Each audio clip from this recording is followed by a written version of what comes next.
آخری سوال آپ سے، اور وہ یہی ہے کہ سری لنکا بار بار ڈیٹ ٹریپ کی بات کرتا ہے. ان کے کچھ اکانومسٹ کہتے ہیں کہ جی جو چائنا کو ہم نے دعوت دی اور وہاں پہ چائنا نے انویسٹمنٹ کی تو ہم ڈیٹ ٹریپ میں پھنس گئے.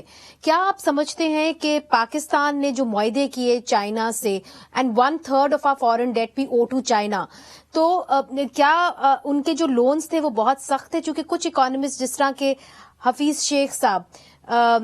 حفیظ پاشا صاحب وہ یہ کہتے ہیں کہ جی جو پرائیویٹ کمپنیز ہیں چائنا کی، اس کے لونز کی جو کنڈیشنز تھی وہ بہت مہنگی تھی، بہت سخت تھی.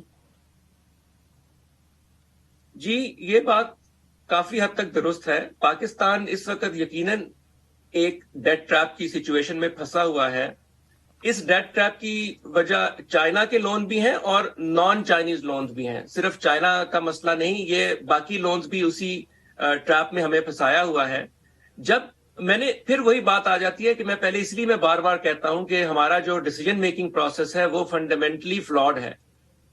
جب چائنا کے ساتھ، ایک زیادہ دور کی بات نہیں ہے، 5-6 سال پہلے کی بات ہے کہ جب چائنا سے معاہدے ہو رہے تھے، اس وقت میں نے پبلک میں بھی یہ آواز اٹھانے کی کوشش کی تھی کہ کوئی دیکھ رہا ہے کہ ان کا مقصد کیا ہے، یہ کس طریقے سے ہو رہے ہیں، اور کیا پاکستان کی معیشت میں اتنی سخت ہوگی کہ جو بلینز آف ڈالرز اب چائنا سے لے رہے ہیں ان کو اب واپس کر سکیں.